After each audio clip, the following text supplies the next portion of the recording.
Shalom, jumpa edisi Minggu 8 Mei 2022 dengan judul Meraih Keberhasilan. Ia melakukan apa yang benar di mata Tuhan, tepat seperti yang dilakukan Daud bapa leluhurnya.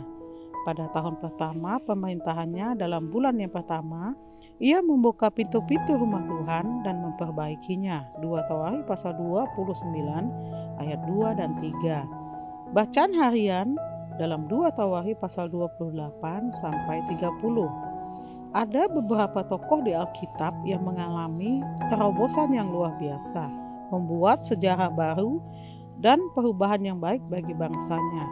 Salah satunya adalah Hizkia, seorang raja muda berumur 25 tahun yang membawa pemulihan dan keberhasilan bagi bangsanya.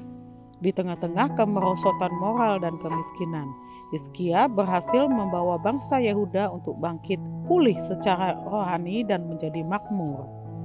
Yang dilakukan Hizkia sehingga dia berhasil dalam usahanya adalah: 1. Hizkia hidup benar. Ia melakukan apa yang benar di mata Tuhan, tepat seperti yang dilakukan Daud bapa leluhurnya. Hizkia meneladani Daud dalam perjalanan hidupnya. Tidak seperti ayahnya Ahaz yang menghancurkan, merampok, menutup pintu rumah Tuhan, dan membuang segala perkakasnya. 2. Hizkia menghormati tempat kudus Tuhan. Ia membuka pintu-pintu rumah Tuhan dan memperbaikinya. Hizkia juga mendorong para imam dan orang-orang Lewi untuk menguduskan diri dan menguduskan rumah Tuhan, serta mempersembahkan korban bakaran bagi Tuhan di tempat kudus. 2 Tawarikh pasal 29 ayat 4, 5, 11, 15. 3. Hizkia mengikat perjanjian dengan Tuhan.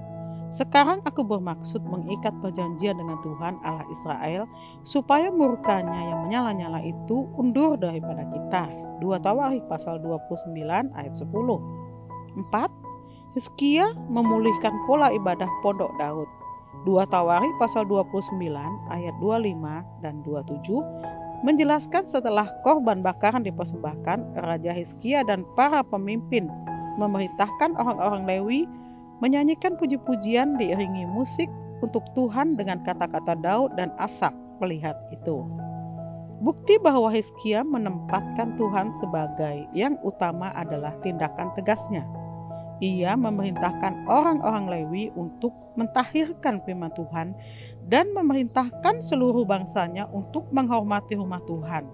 Bisa dikatakan ia benar-benar telah melakukan reformasi rohani besar-besaran atas bangsanya, sehingga terjadi hujan pertobatan.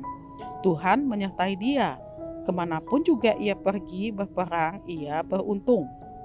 Dan tubuh kita adalah bait Tuhan juga. Marilah kita kembali ke tempat kudus Tuhan, hidup benar menjadi bait-Nya. Tuhan itu dahsyat dan akan melimpahkan kekuatan dan kehormatan bagi orang-orang yang berada di tempat kudus-Nya, di mana ditemukan keagungan dan kemuliaan.